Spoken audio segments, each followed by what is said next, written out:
அனைவருக்கும் வணக்கம்.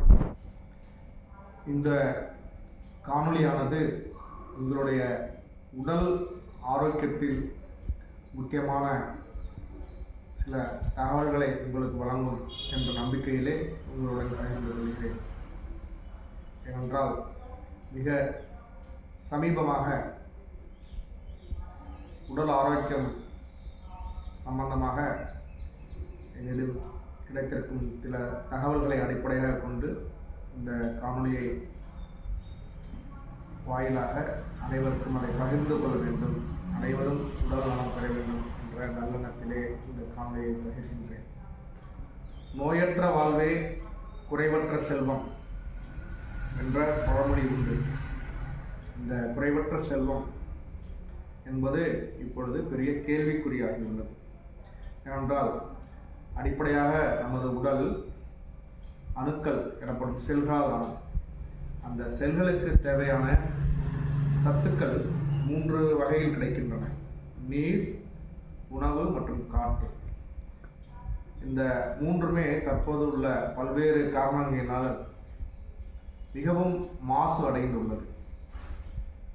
உணவை பொறுத்தவரை உரங்களின் தாக்கத்தினால் மாசு, நீரை பொறுத்தவரை சுகாதாரமான குடிநீருக்காக நாம் சார்ந்திருக்கும் ஆர்ஓ அல்லது ஃபில்டர் நீரினால் கிருமிகளற்ற சுத்தமான நீர் கிடைத்தாலும் சத்து குறைபாடு மற்றும் வாகனங்கள் மற்றும் பல்வேறு காரணங்களினால் ஏற்படக்கூடிய காற்று மாசு, இந்த 3 காரணங்களினால் நோய்கள் மற்றும் பரம்பரை காரணங்களினாலும் நோய்கள் ஏற்படுகின்றது.